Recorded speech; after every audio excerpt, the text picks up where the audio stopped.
आज मी बनवते हे बघा, या रेसिपीचं तुम्हाला इंट्रो द्यायची काहीही गरज नाही आहे.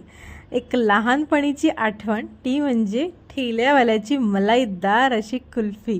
तुम्ही घरच्या घरी बनवू शकता, ते पण फक्त 3 साहित्यामध्ये, आणि झटपट तयार होते ही कुल्फी. अजिबात खोया मावा काहीही न घालता ही कुल्फी घरच्या घरी खूप कमी वेळामध्ये तयार होते. तुम्ही बघू शकता इथे आपली कुल्फी केवढी मलाईदार झाली आहे. तर चला, वेळ न वाया घालवता पटकन रेसिपीला सुरुवात करूया. तर सर्वात पहिले इथे मी कढई घेतली. कढईमध्ये आपल्याला 1 लिटर एवढं दूध घालून घ्यायचे. दूध मी ना मलाईदार असंच घेतलंय. शक्यतो ज्या दुधाला मलाई जास्त येते तेच दूध घ्या. त्यानंतर आता इथे मी घेतलेलं आहे केसरचं दूध. इथे मी थोडेसे केसर दुधामध्ये भिजवून ठेवले होते. तर हे बघा, हे पण ह्याच्यामध्ये घालून घेते. आता हे दूध आपल्याला सर्व असं कंटिन्यू ढवळत राहायचंय आणि दुधाला आपल्याला छान उकळी आणू द्यायची. हे बघा, आता आपल्याला बनवायचे शुगर कॅरमेल. त्याच्याकरता इथे मी साखर घेतलेली, छोट्याशा पॅनमध्ये साखर घालून घेतली. आणि साखरेला आपल्याला अजिबात हलवायचं नाहीये, चमचा सुद्धा लावायचा नाहीये. साखर ही ना ऑटोमॅटिक अशी मेल्ट होत राहील. तुम्ही बघू शकता इथे साखर जी ती थोडी थोडी आता मेल्ट होते. साखर मेल्ट झाली की त्यानंतर तुम्ही ह्याला चमचा लावू शकता आणि हे बघा अशा प्रकारे हे ढवळून घेऊ शकता. आता हे बघा, आपली साखर जी आहे ती प्रॉपर मेल्ट झालेली आहे. ह्यालाच शुगर कॅरमेल असं म्हणतात. आता हे शुगर कॅरमेल आपल्याला उकळत्या दुधामध्ये, म्हणजे जे गरम दूध असतं त्याच्यामध्ये आपल्याला थोडं थोडं करून घालायचे. जास्त एकदम घालू नका, नाहीतर साखरेचे खाली गोळे येऊ शकतात. आणि त्याचबरोबर दूध आहे ना एकदम असं वरती पण येऊ शकतं. त्यामुळे तुम्हाला हे असं ढवळतच घालायचे.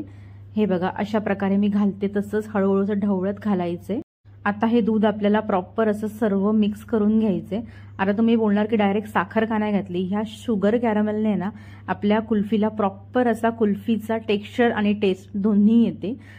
त्यानंतर इथे मी थोडंसं दूध काढून घेतलेलं होतं, त्यामध्ये घालणार आहे मिल्क पावडर. मिल्क पावडरने आपल्या कुल्फीला खूप छान अशी मस्त चव येणार आहे, छान असं एक मलाईदारपणा येणार आहे. हे बघू शकता इथे सर्व आता मिल्क पावडर आहे ना आपल्या थोड्या थोड्या बॅचमध्ये अशी घालून आहे ना मिक्स करून घ्यायची. एकदम सर्व मिल्क पावडर नका मिक्स करू, नाहीतर काय होतं, मिल्क पावडरच्या गाठी होतात. आता तुम्ही बघू शकता आपल्या दुधाला पण छान अशी मस्त उकळी आलेली आहे.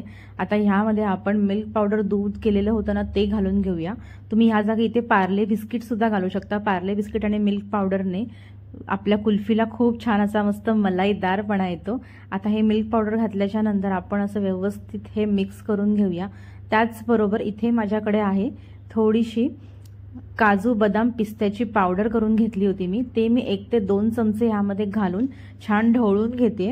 ह्याने पण आपल्या कुल्फीला खूप छान चव येते. तर हे बघा, आता प्रॉपर आपल्याला दूध आहे ना लो ते मीडियम गॅसवरती असंच कंटिन्यू ढवळत राहायचंय. आता ह्याचा कलर आहे ना हळूहळू ना नंतर ना चेंज होतो, म्हणजे डार्क असा ब्राऊन होत जातो. हे बघा, अशा प्रकारे मलाई सुद्धा मध्ये मध्ये तयार होते, ती सुद्धा काढत जायची. तुम्ही बघू शकता आता इथे आपलं कुल्फीचं बॅटर जे आहे ते केवढं मस्त तयार झालेलं आहे. एकदम रबडीसारखं मलाईदार बॅटर तयार झालंय आपल्या कुल्फीचं. आता गॅस बंद करून आपण हे बॅटर थोडंसं थंड करून घेऊया. त्यानंतरच आपल्याला हे कुल्फी मोल्डमध्ये घालायचंय. आता आपलं बॅटर जे आहे ते थंड झालेलं आहे. मी एका बाउलमध्ये बघा ट्रान्सफर करून घेतलेलं होतं. त्याचबरोबर इथे मी काही कुल्फी मोल्ड्स घेतलेले आहेत.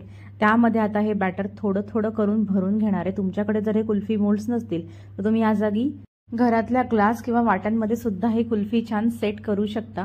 आता हे बघा, मी पूर्ण कुल्फी मोल्ड जो आहे तो भरून घेतलेला आहे. त्यानंतर आपल्याला हा असा टॅप करून घ्यायचा जेणेकरून आतमध्ये जे एअर बबल्स असेल ना ते सर्व निघून जाईल आणि आपली कुल्फी अशी प्रॉपर निघेल.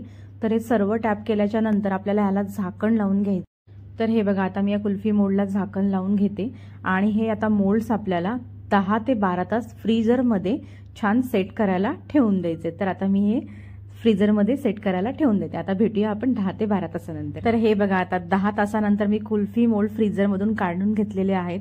झाकण ओपन करून घेते. तर हे बघा, आपलं कुल्फी जी आहे ती केवढी मस्त सेट झालेली आहे. आता ह्यामध्ये मी काठ्या घालून घेते, जे कुल्फीच्या स्टिक्स असतात ना त्या घालून घेते. आता ही कुल्फी आपण अशी हातावर थोडीशी रब करून आपल्याला ही इझिली काढता येईल असं करून घेऊयात. हे बघा, म्हणजे ती इझिली अशी मोल्डमधून डिमोल्ड होईल. तुम्ही बघू शकता इथे. आणि तुम्ही ह्या जागी इथे पाण्याचा वापर सुद्धा करू शकता. पाण्यामध्ये मोल्ड फिरवून सुद्धा घेऊ शकता. तुम्ही बघू शकता इथे केवढी मलाईदार आणि मस्त अशी आपली कुल्फी तयार झालेली आहे.